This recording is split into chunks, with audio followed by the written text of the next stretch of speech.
Spotlight is proudly sponsored by HEC Media, St. Louis's home for arts, education, and culture.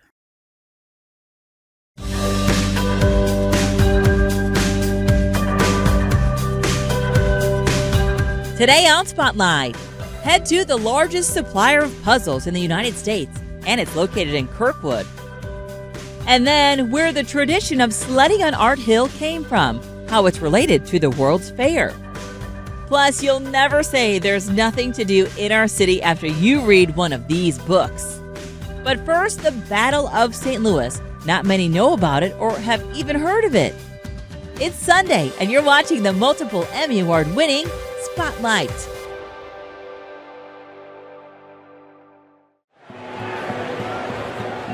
From Busch Stadium in downtown St. Louis, welcome to Cardinals baseball as the Cardinals play the second game of a four-game series against the Los Angeles Dodgers. St. Louis is a baseball town. Smith corks one into right down the line. With a long history of epic victories. Go crazy, folks. Go crazy. But on May 26, 1780, the site of this ball field was the center of a battlefield. And what took place in St. Louis that afternoon reshaped the future of the city and possibly the entire American West. And it all happened in less time than it takes to play a baseball game. Well, I think most people, when you first say the Battle of St. Louis, think it must have been an American Civil War battle. They come up to me afterwards and say, I never heard of this before. Probably one of the most significant and underrated battles of the entire American Revolution. It was the first of only two Revolutionary War battles fought west of the Mississippi, with a legacy that has rippled across 2.5 centuries of American history. The Battle of St. Louis is one of the reasons why Ohio, Illinois, Wisconsin, Michigan are now part of the United States rather than Canada. People just don't know about it. And then when they hear about it, they refuse to believe it. Certainly never learned about it in school, and went to school here in St. Louis, grade school and high school and college. Never remember hearing about it at any of that. The vast majority of the books written about the American Revolution are written by authors from Princeton, Harvard, Yale, Maryland, Virginia. Gee, I see a pattern there. It's East Coast snobbery. In St. Louis, a few reminders of the battle still exist, but not many. The only genuine relic that survives is the church bell used to warn the town it was coming under attack. For a long time, the story of the battle itself was under attack. In the late 19th century, there were historians who denied that it had ever happened. And then the evidence turned up that in fact it had happened, and it turned out to be a much bigger story than anybody had anticipated. Now, a pair of history detectives is trying to fill in the rest of the blanks, looking for clues buried in ancient documents written in 3 languages, hidden on 2 continents. It's a completely different set of stories that are just fascinating and that we're still learning about. The attack on St. Louis was led by the British, but they recruited Native Americans to do most of the fighting. They knew they had to pick a side. Some of it was trying to make calculated decisions in a way that wouldn't get too many of them killed. The Battle of St. Louis is a story of keen foresight, vainglorious mistakes, redemption, high hopes, and false hopes. You have this group that's in bondage. They're listening to this. Liberty, freedom. It sounds really great. I want that too. The St. Louisans who came under attack that day were outnumbered 3-1. But a surprise, thunderous defense led to their unlikely victory. Oh, say, can you see? If St. Louis's ragtag militia had lost the fight at this spot on that day, today These St. Louisans might be standing for the singing of God Save the Queen at a cricket match instead of a baseball game between St. Louis and Los Angeles, the visiting team from Mexico. If the British had won the battle at St. Louis, the world would be a different place.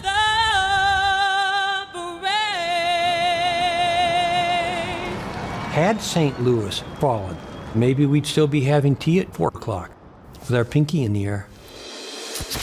HEC Media's House of Thunder documentary is on History Fix, a 500-piece puzzle depicting the story of the Battle of St. Louis has been created by the Puzzle Warehouse, the largest puzzle store in the world located right here in St. Louis.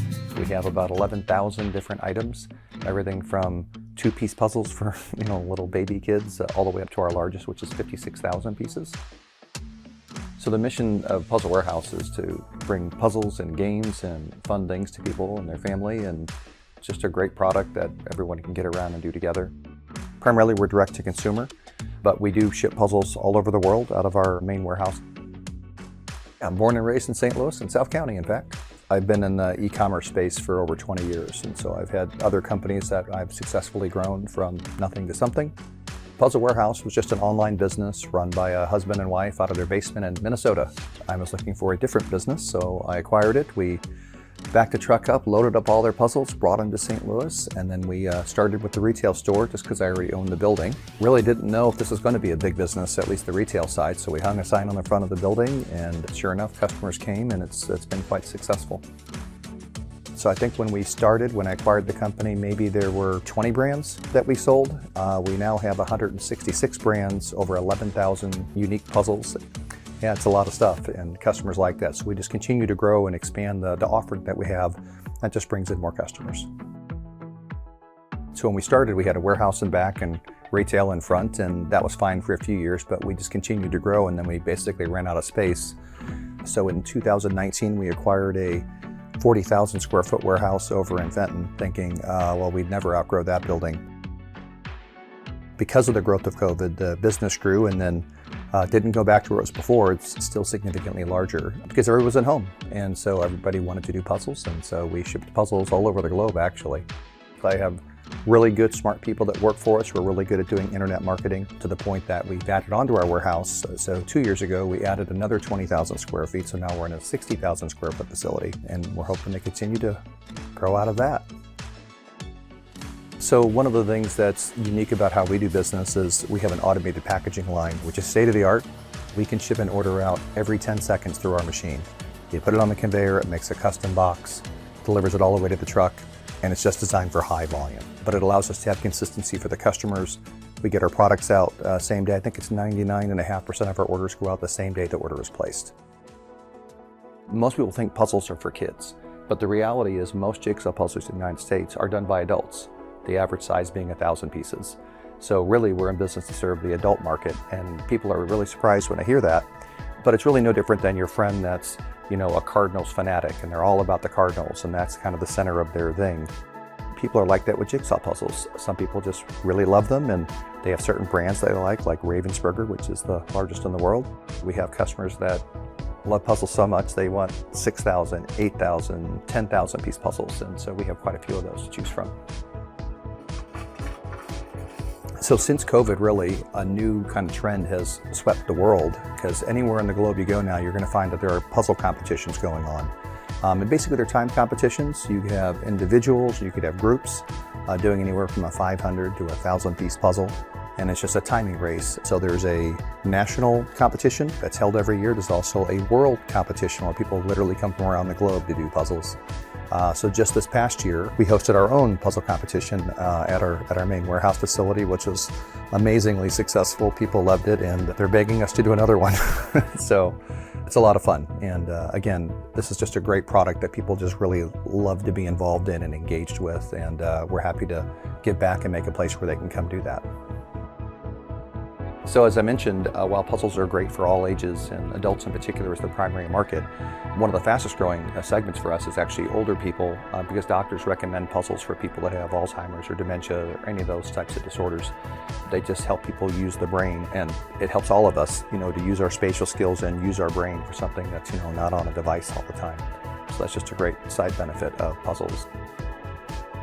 Yeah, well, really, Puzzle Warehouse, especially the retail store, is a destination. So we have a board out front with little pins on it, and it is amazing the number of people that are coming to St. Louis and stop by Puzzle Warehouse as a destination while they're here in town.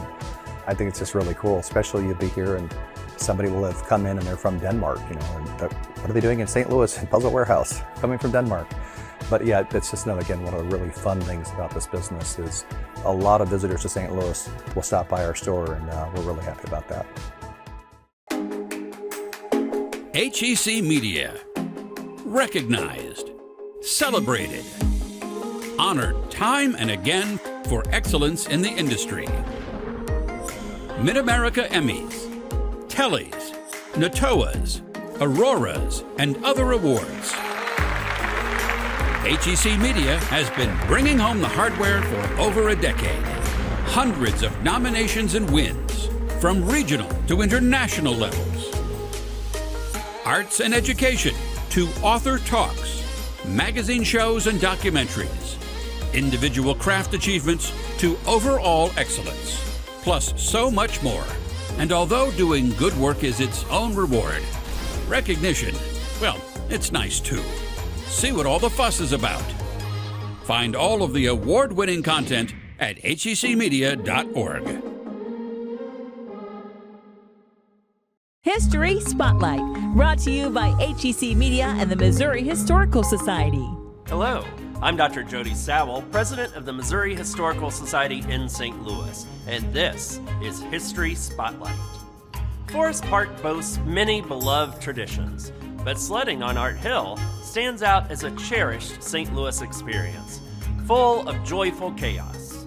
This popular winter activity began in 1904 when World's Fair construction workers tested the hill. Public historian Amanda Clark discusses how the sledding tradition has thrived for over a century, continuing to attract families and thrill seekers alike. Forest Park is home to so many traditions that are considered quintessential to living in St. Louis, like watching a show at the Muni or riding the zoo train. But to me, the best one of all is sledding on Art Hill. It is happy chaos, no rules, no order, and open to anyone with something resembling a sled to try. The place we call Art Hill has been a favorite spot for sledding since 1904, when a group of World's Fair construction workers took a quick break from work and tested out the slope. In fact, the first reported injury from sledding on Art Hill was when the World's Fair president David Francis's wife sprained her ankle doing it in December of 1904. By 1907, sledding on Art Hill became an official activity, overseen by the Parks Department. The newspaper announcement at the time noted that before the World's Fair, that particular hill was too steep for sledding, but with the regrade, it was perfect. The first few years, though, the city made a specific area for sliding down the hill. It wasn't like today's free-for-all. And in 1912, Parks Commissioner Dwight Davis took the whole thing beyond just a hill for sledding, having the Parks Department create snowbanks with paths that would move sledders super fast through a course similar to a roller coaster. The entire path was reported to be 1.5 miles long, crossing the frozen Grand Basin and shooting off into the park. By the 1930s, the city started putting bonfires at the top to warm up sledders. They would also from time to time spray the hill with water to create an icy layer on top of the snow. Something that is a bit tough to imagine as a good idea in retrospect. While anytime someone is flying down a frozen incline there is danger involved, it has definitely been more dangerous in the past. In 1960, there was a particularly tough day. The newspapers reported over 5,000 people sledding on Art Hill. 3 kids slid into the lake, and there were multiple crashes with serious injuries. About a week later, the Parks Department initiated something called Operation Safe Sledding, which involved having Red Cross teams on hand, ambulances nearby, and dedicated sledding lanes. Luckily, none of this danger ever got the best of city officials, and 120 years after the close of the World's Fair and Mrs. Davis's sprained ankle, the tradition is still going strong.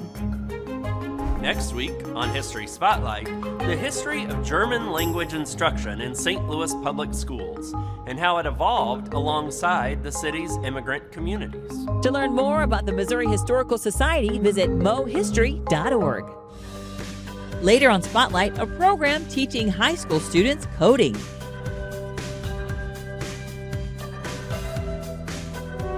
When you think of Missouri, two words that might come to mind are show and me. But the two that come to mind for these two are weird and wonderful. And to explain why, they've written a book to show you. There are some pretty weird things in there. Amanda Doyle is the author of 100 Things to Do in St. Louis Before You Die and 100 Things to Do in Missouri Before You Die. So when she was approached to catalog Missouri things weird and wonderful, spoiler alert, she chose about 100. They are featured in this new book from Reedy Press, aptly called Missouri Weird and Wonderful, illustrated by Dan Zetwak, who also picked some of the people, places, and peculiarities featured in the book. The word that probably sold it for me was weird. If it would have just been wonderful Missouri, I was probably less interested. There are plenty of places that you could say are either one or both. That gave us a lot of freedom in some ways to be able to include things that we thought, maybe I think it's weird, but if a person from that place says, why did you put this in there? We say, oh, it's because it's wonderful. It gives you a little cover. Whether weird or wonderful, the authors leave it to the readers to assign the adjectives. Included among the proper nouns are elephant rocks and black bears, muralists and moralists. There's the spooklight found in Joplin and the Stygobromus heteropotus, found only in Missouri's Pickle Spring. And speaking of pickles, how about some burnt ends or a brain sandwich, served on bread first sliced in Chillicothe, Missouri? In the book, we have cashew chicken, which if you're from Springfield, Missouri, you probably know that cashew chicken was invented in Springfield, Missouri. I hate to burst the bubble of anyone who thinks it came from China. It did not. Although anyone of any age enjoys fun facts, Dan Zetwak's wide-eyed illustrations make the book particularly appealing to kids because he draws from his own childhood favorites. Yeah, so I always liked Ripley's Believe It or Not, the strange but true, but then when I moved to St. Louis, I discovered that there was sort of a local version of that, which is called Our Own Oddities by a cartoonist named Ralph Grazak that was in the paper. Strange local facts that readers would submit. I really enjoyed the homespun local nonfiction, but also fun element to that. And with that as inspiration, there is a section at the end of the book called Oddities, which features, among other things, Fugitive Beach, which has nothing to do with fugitives, Jim the Wonder Dog, who understood Morse code, and the Telephone Museum, home to the Hushaphone and the Cheeseburger Phone, both of which appear in the book. There are dozens of things that did not make it into the book, and some readers might question a few of the things that did. The arch is a great example, right? I mean, it's sort of like, really? Do we have to really say the arch? But yes, we have to really say the arch, partly because it's a statewide book, okay? So there are people who are going to read this book who haven't been to the arch. And I just think even those things that are super familiar to any of us, there's always something new you can learn about them. There's always an angle you didn't know. There's always more that you can find out. Oh, by far the hardest section was the history section. Both because it's, a lot more sort of abstract, there's, in representing the Missouri Compromise, for instance, how do you represent the Missouri Compromise? You have to come up with some sort of visual metaphor or something like that. And that section was also just a lot kind of heavier and more serious in terms of subject matter. So that was the trickiest one, but I'm really happy with sort of what we came up with. Whether you prefer the man-made to the natural, the historical to the mythical, or the wonderful to the weird, it's all here.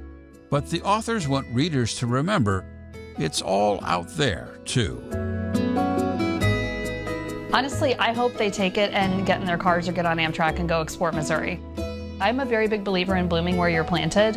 And so if you feel kind of like you've done a lot of stuff or there's not that much exciting here and you can't wait for your next trip out of town, reorient. You know, there's plenty of things to visit here and weird things to discover that are going to keep you just as happy here as you would be anywhere else.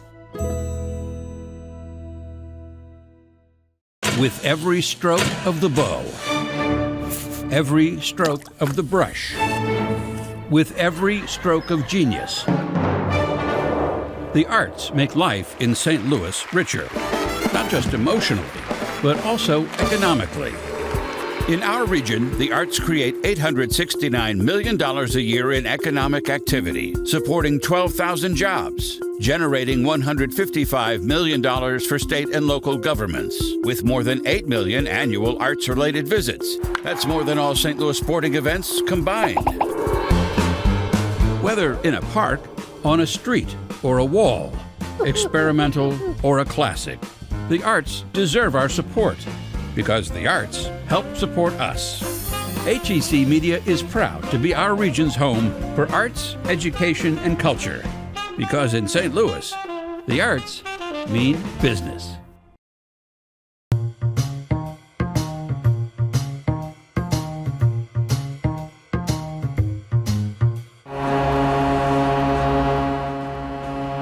When you go to a professional hockey game, of course the main attraction is the players on the ice. But part of the fun of actually being live inside the arena is all the lights, music, bells, and whistles. And when you go to a St. Louis Blues game, the master of ceremonies running the show and overseeing all that is Eric Siders. My primary position is game entertainment producer.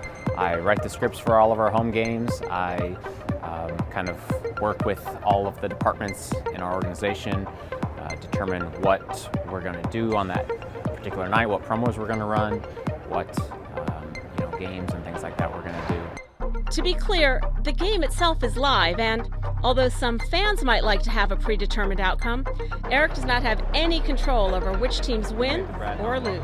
What we provide is more of the entertainment surrounding the game. So, music and videos and the promos, puck shuffle, things like that, the intermission content, the bands, things like that. That's what we script and kind of what we put on the entertainment outside of the actual games.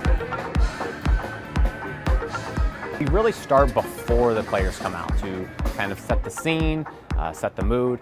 We have fans who come in who show up right when doors open, so we want to provide some entertainment for them while they're waiting for warm-ups to start.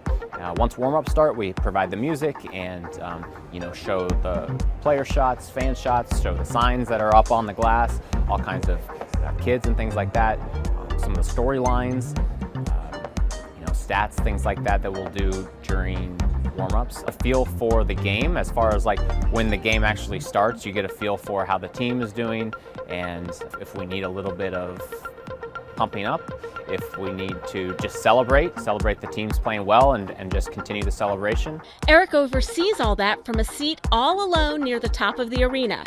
But in order to make it happen, he's in constant communication with a whole bunch of other people, all helping execute those calls. This is the control room. This is where everything happens on a game night. We have a director over in the corner. We have our TD slot. We have our playback operation, graphics, things like that. We have 2 replay operators and then a robo camera. We have also a couple handheld cameras and also one tight camera. I always tell people it's kind of like steering a ship and steering like a big ocean liner, right? So there's a lot of people involved. Everyone's very talented, and I'm just kind of telling them where we're gonna head and trying to steer that ship in that direction. I'm watching the game and also just keeping our script up to date and letting people know what's coming up. One thing that we always like to say is even if the team isn't performing well, people are still here to have a good time.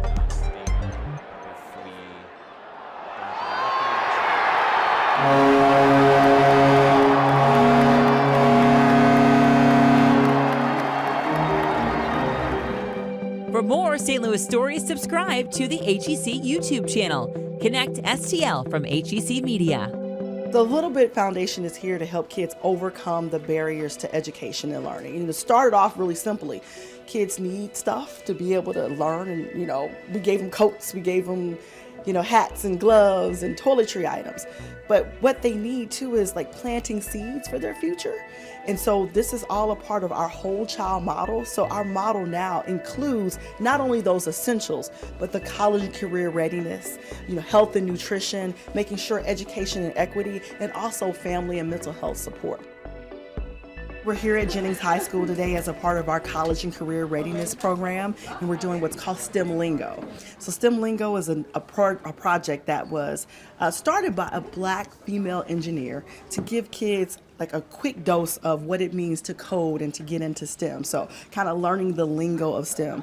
It really builds confidence within kids that they can, within a week's time, learn how to do some basic codings.